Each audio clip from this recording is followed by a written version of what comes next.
ఇర్మీయా గ్రంథంలో ఒక చక్కని మాట నా దృష్టిని ఆకర్షించింది. ఆ మాటను మనం ధ్యానం చేసుకుని ప్రార్థనలోకి వెళ్దాం, మన విశ్వాసాన్ని బలపరుచుకుందాం. ఇర్మీయా గ్రంథము 17వ అధ్యాయము 7వ వచనం. యెహోవాను నమ్ముకుని వాడు ధన్యుడు, యెహోవా వానికి ఆశ్రయముగా ఉండును. దేవుడి యొక్క మాటను మన అందరి ఆత్మీయ మేలు నిమిత్తము దీవించునుగాక. మన ప్రార్థనా జీవితం బలపడడానికి దీవించునుగాక.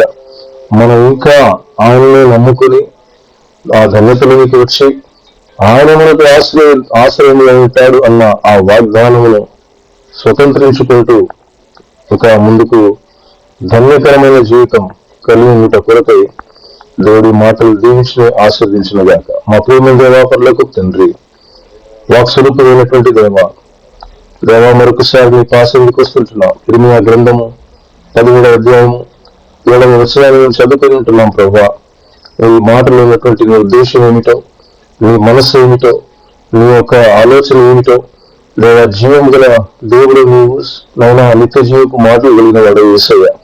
నువ్వు మాట్లాడితే మా బ్రతుకులు నాయన మారుతాయి ప్రభు, నీకు స్తోత్రాలు. జీవింపబడతాయి నాయన.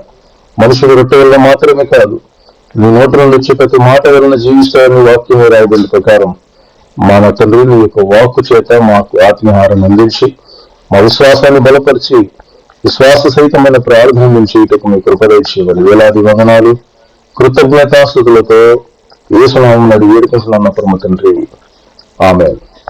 నిన్నటి దినాల్లో కూడా ఇర్మీయా గ్రంథాన్ని మనం ఇర్మీయా గ్రంథంలోని ఒక మాటను మనం ధ్యానిస్తూ వచ్చాం. అది ఒక ప్రవచనాత్మకమైన మాటగా మనం దాన్ని తీసుకున్నాం. అది నేటి వరకు కూడా మన జీవితాల్లో నెరవేరుతుంది. ఆయన మనతో నిత్య నిబంధన చేసే దేవుడు ఉన్నాడని దాన్ని ఆలోచన చేసుకుంటూ వచ్చాం.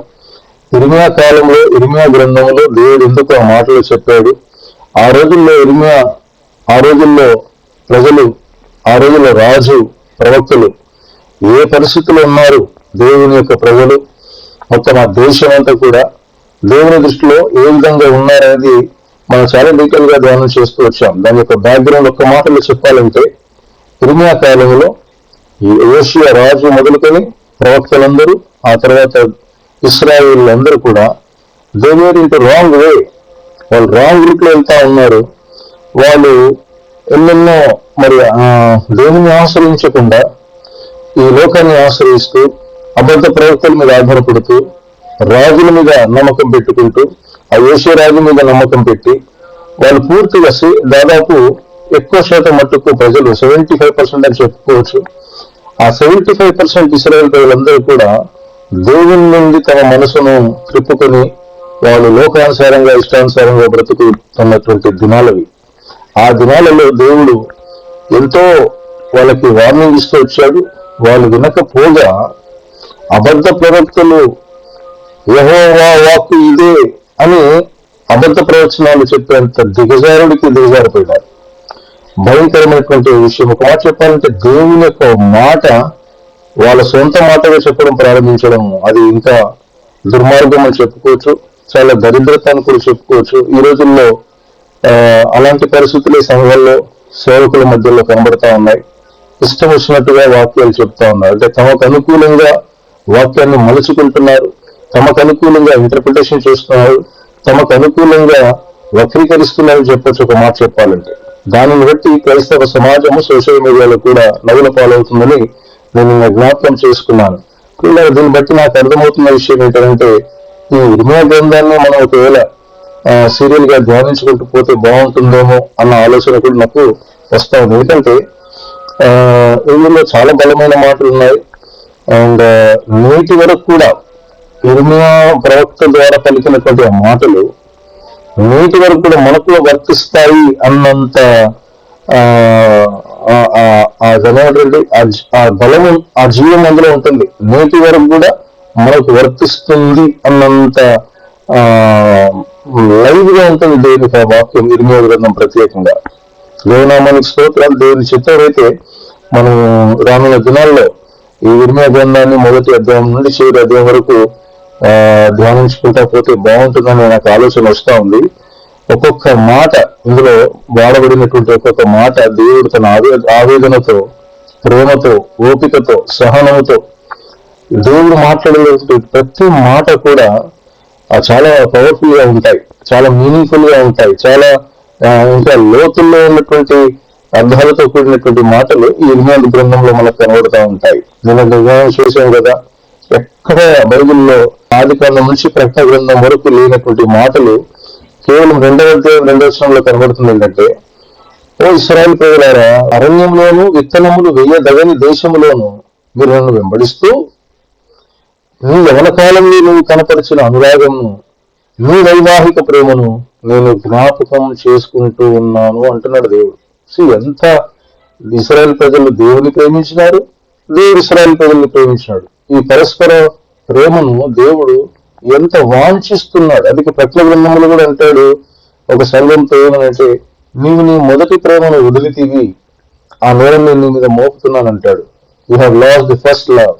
పిల్లలు గమనించాలి, మన జీవితాల్లో కూడా ప్రత్యేకంగా ఈ మన ఫిలదెల్ఫియా పరిచర్యకు ముందు బ్యాచిలర్స్ మినిస్ట్రీగా ఉన్నప్పుడు ఆ ప్రారంభ దినాల్లో, ఆ యవన కాలంలో మనం దేవుని పట్ల చూపించిన అనురాగం, మనం దేవుని వెంబడించిన తీరు విధానం, అన్ని ప్రతికూల పరిస్థితులు, అరణ్యంలోనూ విత్తనములు వేయదగిన దేశం అంటే ప్రతికూలమైనటువంటి స్థలంలో కూడా, పరిస్థితుల్లో కూడా మనం దేవుణ్ణి ప్రేమించాము. ఎంతగా ప్రేమించామంటే వివాహం కాకముందు కూడా మనం దేవుణ్ణి ప్రేమించాం. అందుకే దేవుడు అంటున్నాడు, నీ యవన కాలంలో నువ్వు కనపరిచిన అనురాగం అని ఎవరు ఎంత బాగా చూశారు. అలాంటి వర్డ్స్, అలాంటి మాటలు ఈ ఇర్మియా గ్రంథంలో ఎక్కువ కనబడతాయి. దాన్ని బట్టి అయినా మనము దేవుని చిత్తమైతే రానున్న దినాల్లో ఆలోచన చేద్దాము. సీక్వెన్స్ గా మొదటి అధ్యాయం నుండి చివరి అధ్యాయం వరకు ఇర్మియా గ్రంథం యొక్క కాంటెక్స్ట్ ని దృష్టిలో పెట్టుకొని, సందర్భాన్ని దృష్టిలో పెట్టుకొని ధ్యానించుకుంటూ పోతే అది నేటి దినాల్లో క్రైస్తవులకు, సేవకులకు, సంఘానికి, విశ్వాసులకు, మనందరికీ వర్తించే మాటలు, విశ్వాసాన్ని ఉజ్జీవింపు చేసే మాటలు, మళ్ళీ దేవునికి దగ్గరగా తీసుకుని వెళ్లే మాటలు ఎన్నో కనబడతాయి. కనుక దేవుని చిత్తం అయితే ఇర్మియా గ్రంథాన్ని సీక్వెన్స్ లో ధ్యానించే పనిలో మనం స్టార్ట్ చేద్దాం. దానికి కొంత సమయం పడుతుందేమో అనుకుంటున్నాను. ఏదేమైనప్పటికీ దేవునికి స్తోత్రం కలుగుగాక. ఈ రోజు కొరకు దేవుడు మనకిచ్చినటువంటి వాగ్దానం లేదా వాక్యం ఏంటంటే, ఇర్మియా గ్రంథం 17వ అధ్యాయం 7వ వచనం. ఇర్మియా గ్రంథం 17వ అధ్యాయం 7వ వచనంలో, యెహోవాను నమ్ముకుని వాడు ధన్యుడు, యెహోవా వానికి ఆశ్రయముగా ఉండును. ఈ మాట ఎలా ఉందో తెలుసా?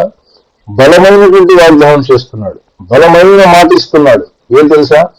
ఎవరైతే నన్ను నమ్ముకుంటారో మీరు ధన్యులవుతారు. కారణం ఏంటి తెలుసా? నేనే వారికి ఆశ్రయంగా ఉంటాను. ఎంత చక్కని మాట. చాలా మంది మనుషులు కొన్నిసార్లు మనుషులతో ధైర్యం చెప్తా ఉంటారు. మన స్నేహితులే కావచ్చు, బంధుమిత్రులే కావచ్చు, మన శ్రేయోభిలాషులే కావచ్చు, మన అయిన వారు కావచ్చు, దగ్గర వారు కావచ్చు. చాలా మంది కొన్నిసార్లు మనకున్నటువంటి ఆపదల్లో, ఇరుకుల్లో, ఇబ్బందుల, ఆరోగ్య పరిస్థితుల్లో, కష్ట నష్టాలు ఏం చెప్తారు?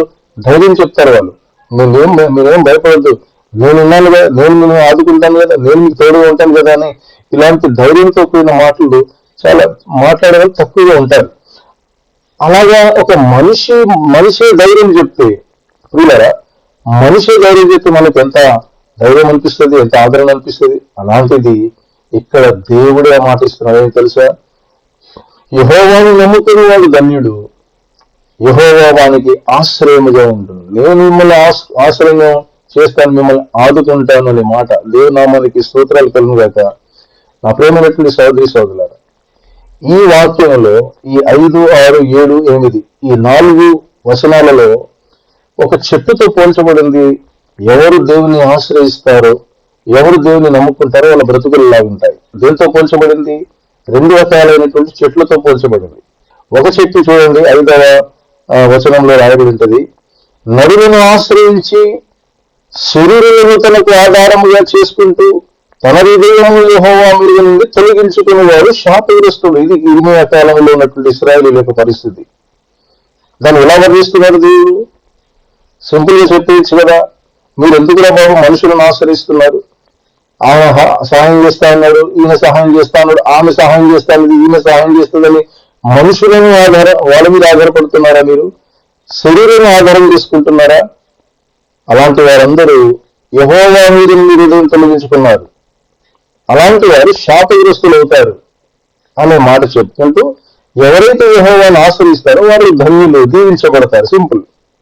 అలా అలా ఒక మాట చెప్పారంటే వాక్యం యొక్క సారాంశం ఏంటంటే, నరులను ఆశ్రయిస్తే శాపగ్రస్తులు అవుతారు, దేవుని ఆశ్రయిస్తే మీరు దీవించబడతారంటే సింపుల్ గా ఒక లైన్ చెప్పొచ్చు ఈ వాక్య భాగం యొక్క సారాంశం. అయితే దేవుడు అలా చెప్పి వదిలిపెట్టలే, అందుకే మనం కూడా కొంచెం డీటెయిల్ గా ధ్యానం చేయాలి. అలా చెప్పకుండా దేవుడు ఏం చెప్పాడంటే 6వ వచనంలో, వాడు ఎడారిలోని అరుహా వృక్షము వలె ఉండును. చూసారా, ఒక చెట్టుతో పోలుస్తున్నాడు. ఎవరైతే నరులను ఆశ్రయిస్తారో, ఎవరైతే శరీరాన్ని ఆధారం చేసుకుని బ్రతుకుతుంటారో వాళ్ళంట ఎడారిలో, డెజర్ట్ లో ఒక ఉన్నటువంటి అరుహ వృక్షం వలె ఉంటారు. ఆ వృక్షం ఎలా అంటే చూడండి, మేలు వచ్చినప్పుడు అది వానికి కనబడదు, వాడు అడవిలో కాలిన నేలలెందును, నిర్జనమైన చెవిటి భూమి ఎందును నివసించును.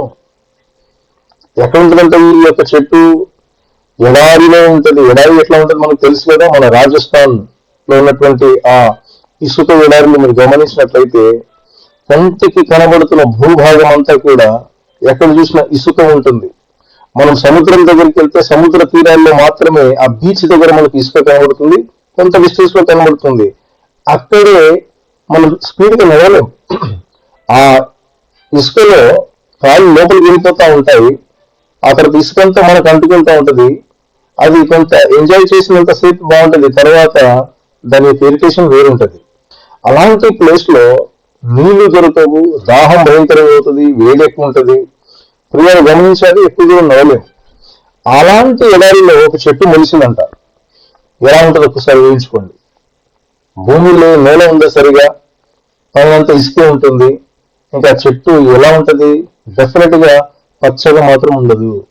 ఎండిపోయినటువంటి ఆ కొమ్మలే తప్ప, ఆ తర్వాత ఆకులే తప్ప మీకు పచ్చగా కనబడదు. అలాంటి చెట్టుతో దేవుడు ఎవరిని పోలుస్తా ఉన్నాడు? ఎవరైతే నరులను ఆశ్రయిస్తారో, శరీరంలో తమకు ఆధారంగా చేసుకుంటారు. చూసారా పిల్లరా, ఒకవేళ ఈ మాటలు వింటున్నటువంటి మీ జీవితాల్లో కూడా మీ అనుదిన జీవితంలో ఈ అవసరం రావచ్చు. మీ అనుదిన జీవితంలో ఈ అవసరం వస్తుంది. ఏమంటే తెలుసా, మనకున్న అవసరాన్ని బట్టి, మనకున్న ఇబ్బందుల్ని బట్టి మనకు మనుషులు గుర్తుకు వస్తూ ఉంటారు. నాకు ఈ అవసరం ఉంది పలానా వ్యక్తి, నాకు ఈ అవసరం ఉంది పలానా వ్యక్తి అని. అవసరానికి తగ్గట్టుగా మనిషి ఉంటాడు. అఫ్ కోర్స్ అలా అలా మనుషుల సహాయం తీసుకోవడం తప్పనట్లే నేను మళ్ళీ చెప్తున్నాను. కానీ మీ యొక్క మనస్సు, మీ హృదయం దేవుడి మీద నుండి తొలగిపోతే అది చాలా ప్రమాదం. మొట్టమొదటిగా మనం దేవుని ఆశ్రయించాలి. మన హృదయం దేవుని మీద ఆనుకోవాలి. అప్పుడు ఆయన ఇచ్చే నడిపింపులో మరి మనుషులను వాడుకుంటాడు ఆయన. అర్థమవుతుంది.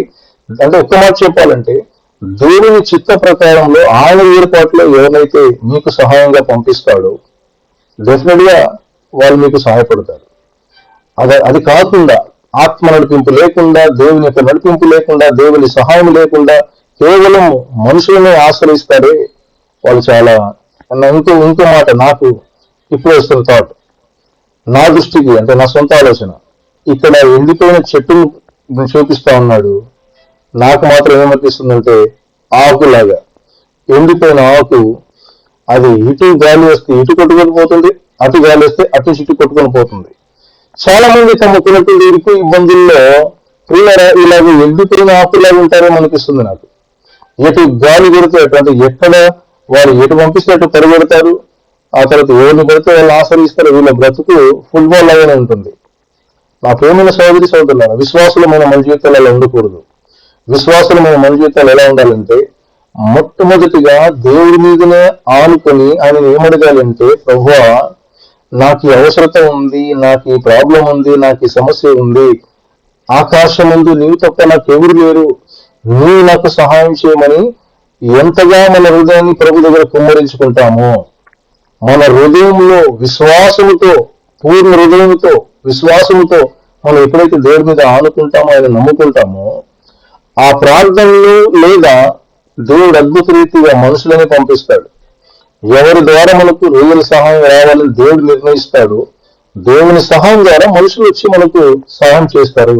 అంటే త్రూ గాడ్, దేవుడి నుంచి మనము మనుషుల వైపు అప్రోచ్ అవ్వడము అది చాలా శ్రేష్టమైంది. అంతేకాని దేవుని పక్కన పెట్టి స్వనీతి సుబుద్ధిని ఆధారం చేసుకొని నేను అలా చేస్తాను, నేను ఇలా చేస్తాను, నాకు అన్ని తెలుసు అని చెప్పేసి అలా చేస్తే వాక్యం అంటుంది, సామెతల గ్రంథము 3వ అధ్యాయం 5వ వచనంలో, నీ స్వనీతి సుబుద్ధిని నీ ఆధారం చేసుకొనకూడదు, నేను జ్ఞానిని కదా అని అనుకునకూడకూడదు.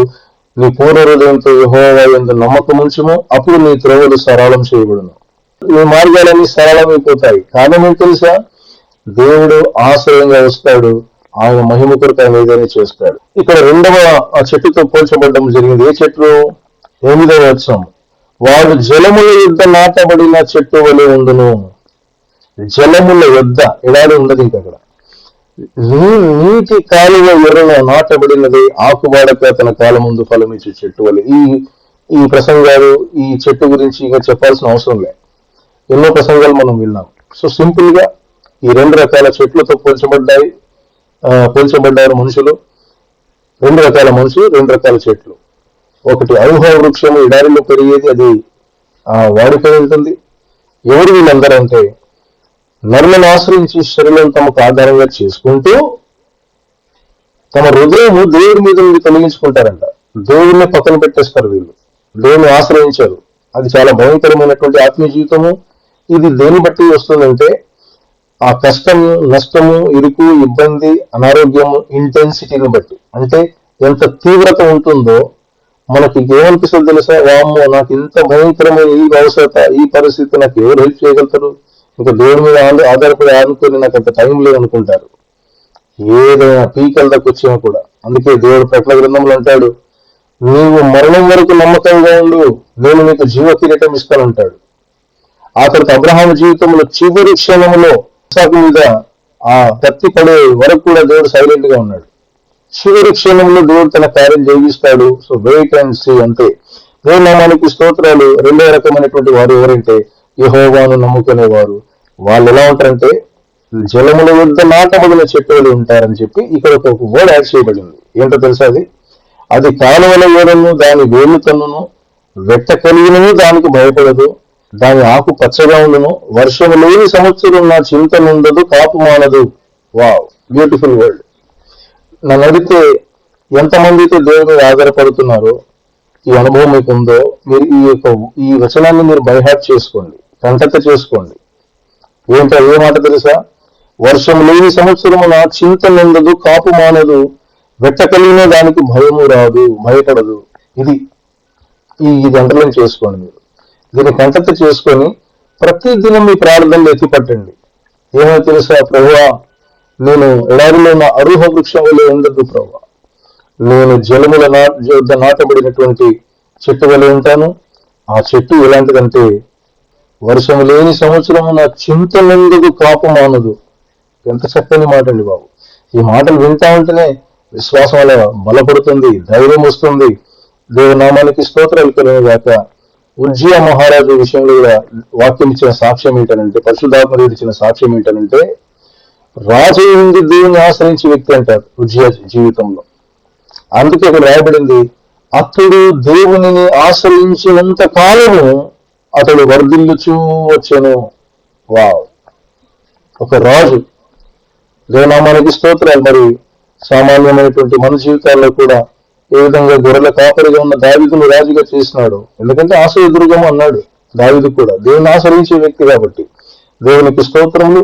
మనకు దేవుడు ఆశ్రయముగా ఉంటాడు, ఆశ్రయదుర్గముగా. ఇంకో మాట జ్ఞాపకం వస్తుంది, 118వ అధ్యాయంలో అనుకుంటాను, కీర్తనలో 118 కీర్తనలో 10వ వచనంలో, మనుషులను ఆశ్రయించట కంటే, రాజులను నమ్ముకున్నట కంటే యెహోవాను ఆశ్రయించుట మేలు అని దేవుని వాక్యం సెలవిస్తా ఉంది. దేవునికి స్తోత్రములు. ఇట్టి కృపా భాగ్యము మన దైనందిన జీవితంలో, మన అనుదిన జీవితంలో దేవుణ్ణి నమ్ముకొని, దేవుడి మీదనే ఆనుకొని, దేవుడి మీదనే ఆధారపడి, దేవుడినే ఆశ్రయంగా చేసుకుని ఆ పచ్చని జీవితాలు. దేవునామానికి స్తోత్రాలు. వర్షము లేని సంవత్సరంలో కూడా కాపు మానకుండా, చింత నొందకుండా ఉండే ఆధ్యాత్మికమైన జీవితాలు దేవుడు మనకందరికీ, ఈ మాటలు వింటున్న మనకి, జాయిన్ అయిన ప్రతి ఒక్కరికి, మన ఫిలదెల్ఫియా సంఘంలో ఉన్న ప్రతి కుటుంబానికి, ఈ మాటలు వింటున్న ప్రతి ఒక్కరికి కూడా దేవుడు ఇట్టి కృప అనుగ్రహించును గాక. ఆమేన్, ఆమేన్.